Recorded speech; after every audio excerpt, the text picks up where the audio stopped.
Hello, thank you for joining us today at Silver Sage. My name is Joan Rudder-Ward, your host.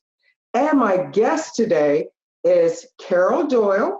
She is the founder and editor-in-chief of an online magazine, Living Better at 50. Carol is a very busy person. She's very involved in her community, and she has had three businesses before, so she is a entrepreneur at heart. So thank you for joining us today, Carol. It's such a pleasure to have you here. Oh, you're welcome, Joan. I always love seeing you. Great. Okay, Carol, tell us. Now, you've got this wonderful magazine. I spent some time looking through it, and I try to keep up with it when I can, but you know how that gets with all the stuff we get busy with. Yeah. But looking through it, you have a wealth of excellent information there. So tell me, how did you get the idea for this? What made you start this magazine? Well, Joan, I was living down in New Orleans, and I was doing a project for a woman I was working with. I was a real estate broker, and one of my other little ventures for about 8 years, I was a real estate broker in Oregon and in Louisiana. And I was working with this wonderful woman, and she needed some help with her online website and some digital marketing. And so I started spending a lot more time on the internet. And this was back in, 2009, 2010. And my daughter was kind of haggling me because I hadn't even, joined Facebook until I think 2008 or 2009. And that was mainly so I could see pictures of my family while I was away, because when my husband and I went down to New Orleans for a project he was working on for about 3 years. Anyway, so in the process of spending more time online, I started checking out different websites and women's websites and so-called online magazines. And what I discovered is there was a couple women's magazines that I really liked. And, we women love things that, from, beauty, fitness, and lifestyle related stuff, home, food, travel. And so I was checking out some sites that covered similar topics.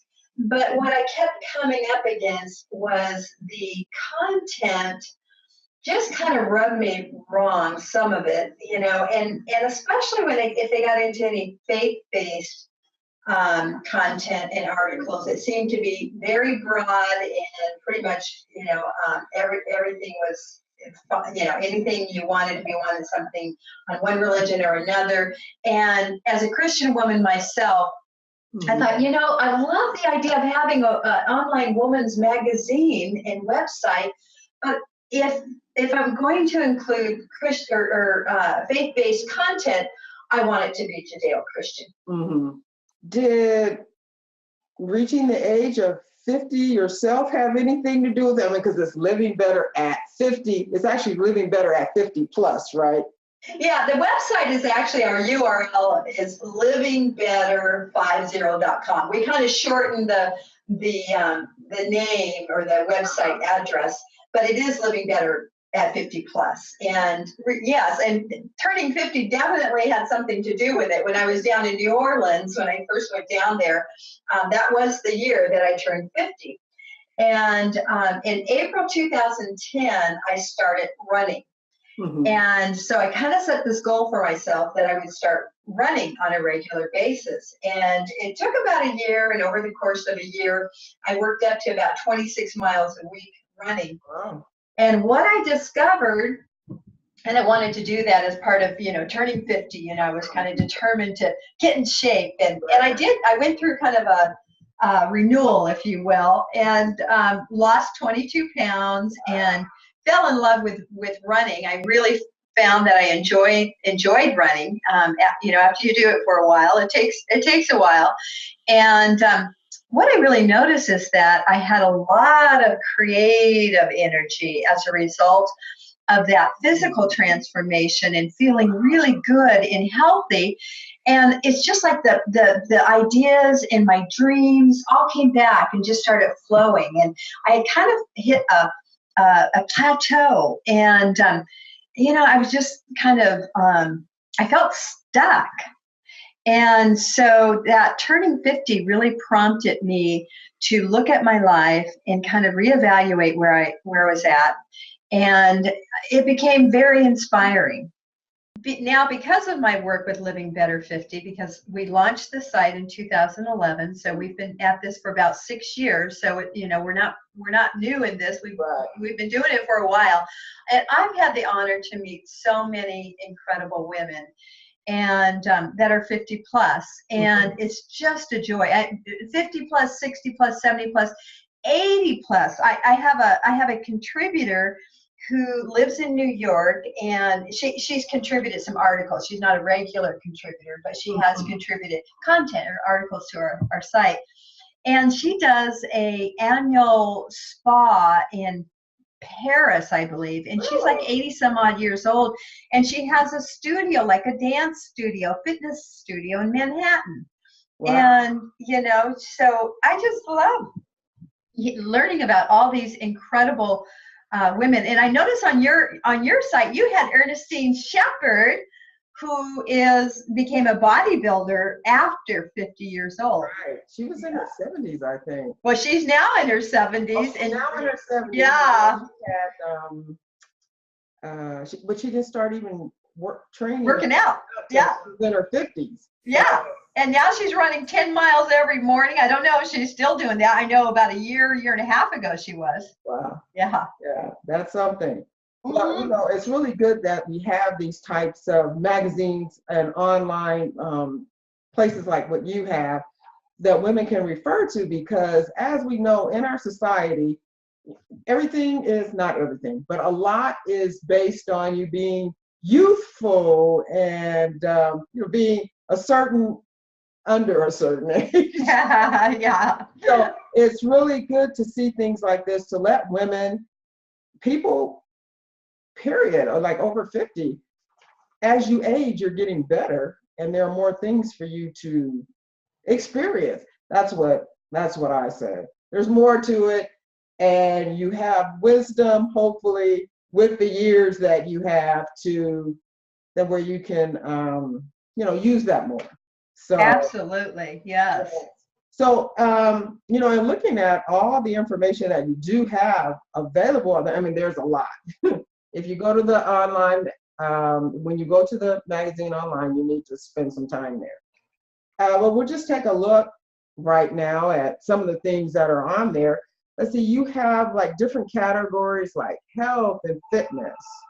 Then there's beauty and fashion, home and food, faith and relationships, money and business, retirement living, travel. So, and in each one of those categories that you have, there's even more information under there. So, as I said, on the site itself, there is a wealth of information.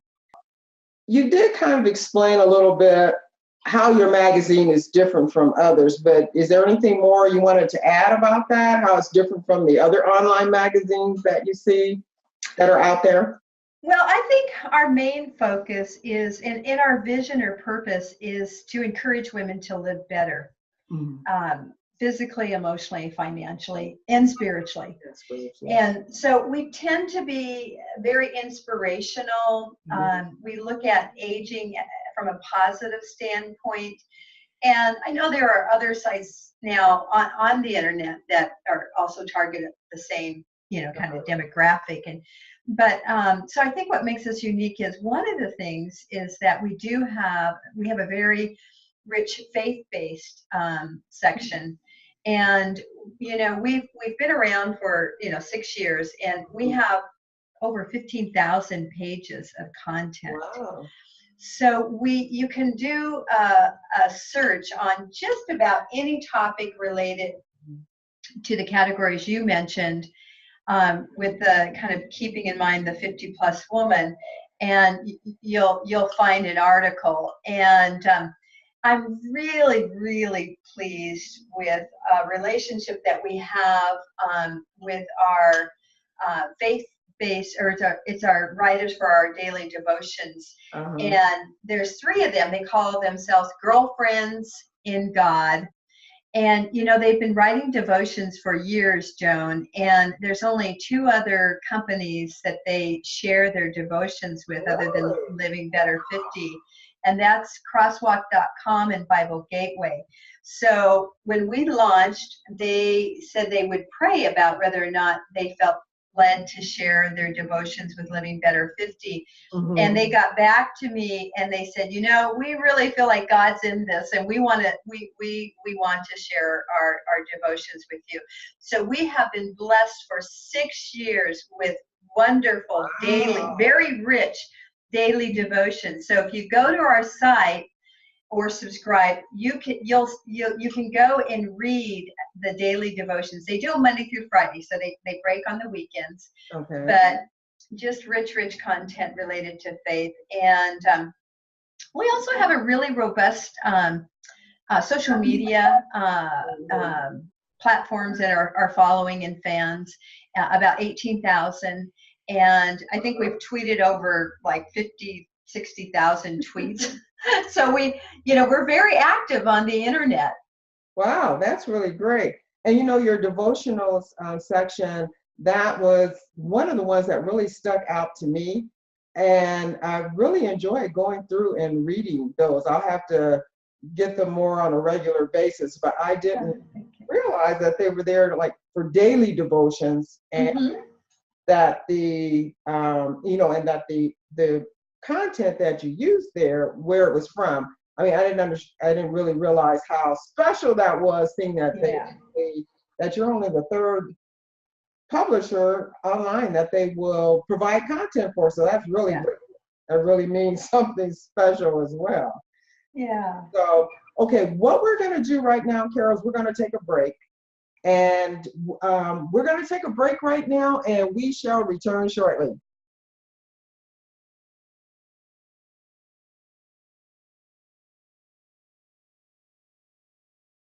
Hi, I'm Peter, and there's nothing I love more than sharing vegetables with my friends. Come on in, help yourself to anything. That's why we give our food the utmost respect it deserves. Did you know there are simple steps we can all take to help save food? You can cook it, store it, even share it. Just don't waste it. Because when it comes to food, better ate than never. To learn more, visit savethefood.com.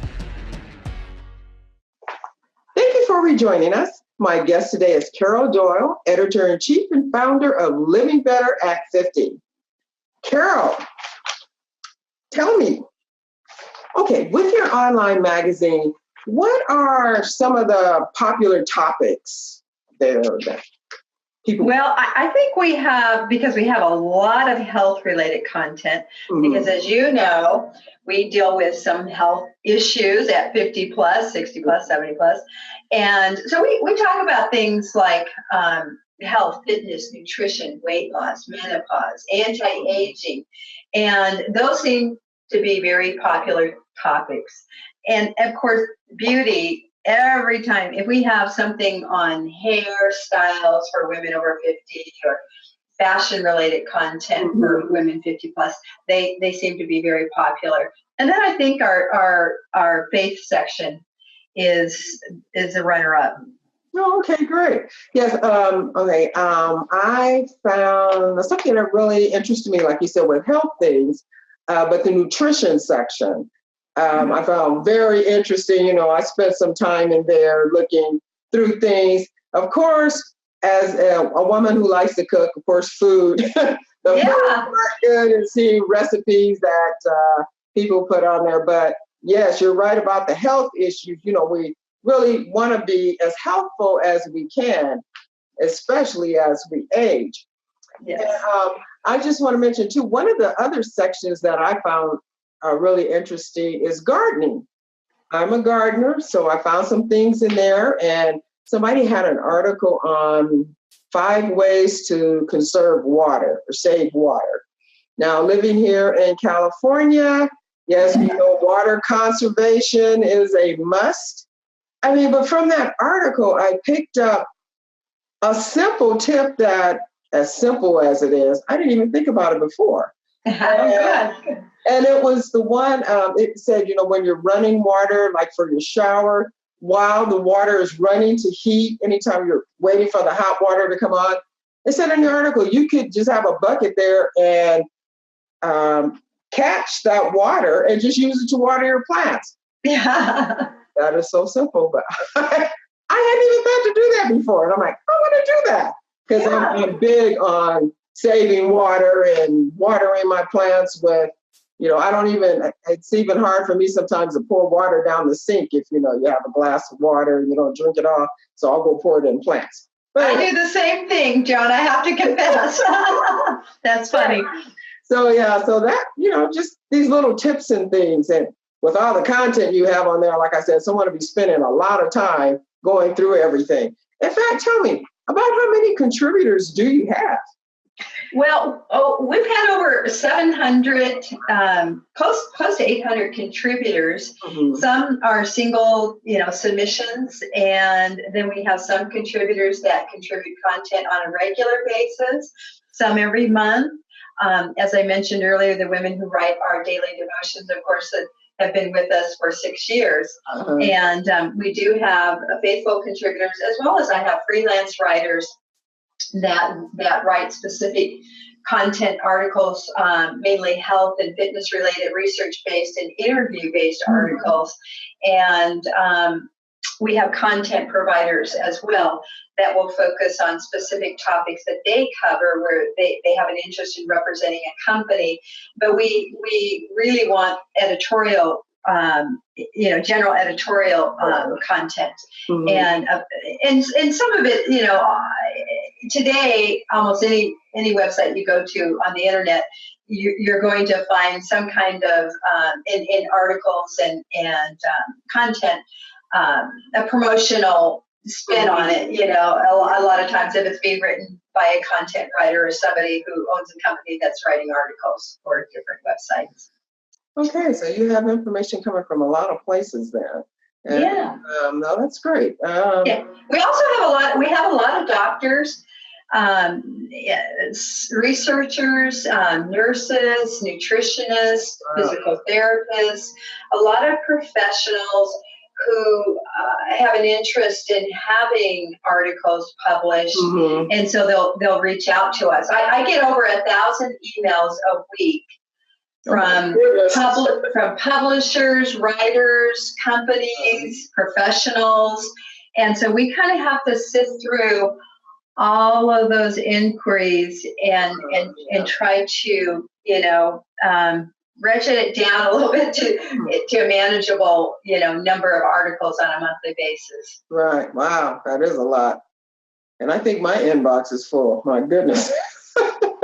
Yeah, that's not even counting my personal inbox. So that's just my professional Living Better inbox. Oh my goodness. Okay. Yeah.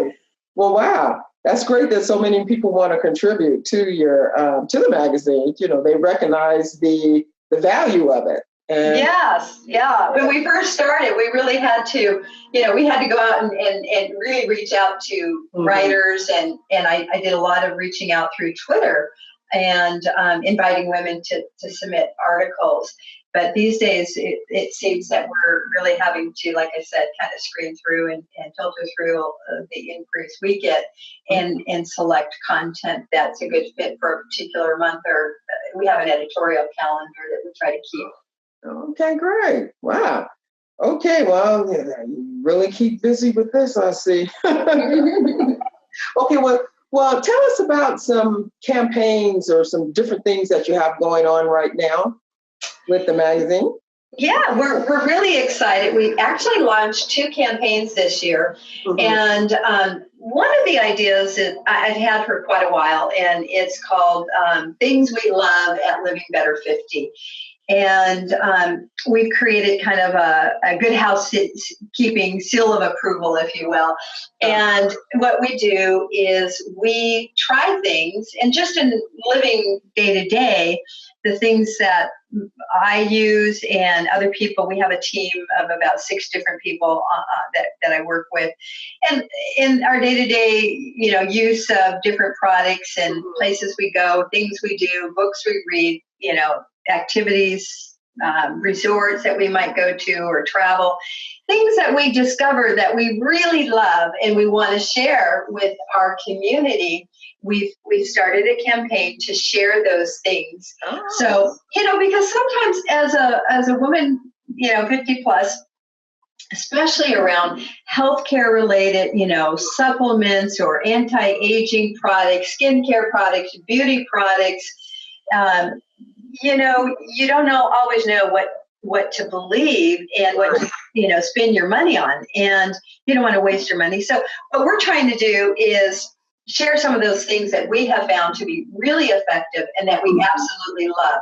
And so I do invite companies to send their products to us if we're interested in trying them, because again, I get so many inquiries. Honest to goodness, I could have closets full of stuff, because I can't tell you how many companies are reaching out to us because they like us to try their product. They're, in some cases, it's hosting us at a resort or a travel destination. Wow. Last year, one of our team members did a beautiful 15-day cruise in Europe. We did one the year before with Viking Cruises. And then we share the things we love and do reviews. We did reviews of those 2 trips. And so we're very excited to be launching this campaign, and we'll start doing short videos, maybe 60 second long videos that will also share those things we love. Okay, now with the things we love, is it at a particular location on the site now, or is it something upcoming, or what is it? Well, what we're doing right now is we're sharing it on social media, because we have a pretty active social media community. And so we're sharing, pictures, and you'll see the little seal. It looks like a little good housekeeping seal that says things we love at Living Better 50. And we'll also starting next month have a roundup every month of how many ever items, maybe 7 to 10 items that we share each month in our monthly roundup of things we love. And we'll start sharing short videos in May or June. So they'll be on our YouTube channel. But the other campaign that I'm probably even more excited about is that we're starting a new campaign called in a series of articles by a wonderful writer that has worked with me now for 2 years. And it's so funny. She's based in Central Oregon, and I just love her. And she's an excellent health, researcher and interviewer and professional journalist. And so she is conducting interviews of high-profile women to share. And the series is on living your best life. And so we want to inspire women over 50 to live their best life and follow their dreams and their heart and their passions. This is not a time to waste time, ladies. This is a time to embrace the season that we have that can be, really, we can make it whatever we want it, and that's the way I look at it. And so we hope to inspire women with a series of articles, Living Your Best Life. And as a matter of fact, the first woman we featured, I don't know if the audience is familiar with Joanna and Chip Gaines, but they do the Fixer Upper series and on HGTV. And she has a new magazine, the Magnolia Journal. And they featured this wonderful woman, Sheila Goad, and she retired and started a new vocation at 70 years old as a rancher. Wow. And she and her husband bought a ranch in Texas. And she had an incident where she'd never ridden horses. And she got up on a horse. As a matter of fact, she was getting ready to go out on her horse. Mm-hmm. And she had the reins. And somehow the horse got excited. And it cinched, the reins tightened up and cinched the ends of her fingers off, and she lost the ends of her fingers. And she really started questioning herself after that. What am I doing? And I'm 70 years old. Am I silly? Is this silly? Should we just sell this ranch and go get a house on a golf course? And, her daughter said to her, and this was a quote in the article, Mom, if you let fear control you, your world is going to get smaller and smaller and smaller. And that just really hit me, that statement. And so one of the first article in our series is on Sheila Goad. In my interviewer and journalist, Vanessa Sheets, reached out to her and did an interview. So that you'll find that article on our site as well. And you can just, Google, living your best life, and you should be able to find it, or it's on the featured article. Okay, so you have that one on your site now then? Yes, we do. Oh, great. What a story. Yeah. Great. All right. Well, Carol, I want to thank you for coming on today and, sharing audience. Now, Carol's information is on our site, and there's our link right there. It's on our site. We'll also have, you can check under our guest page, and we'll also have her social media information there, so you can find out how to also connect with her on Twitter, Instagram. Where are all the places that you are? We're on Facebook and Twitter mainly, and we have a YouTube channel. Thanks again for coming. Thank you for joining us today, and we'll see you again soon.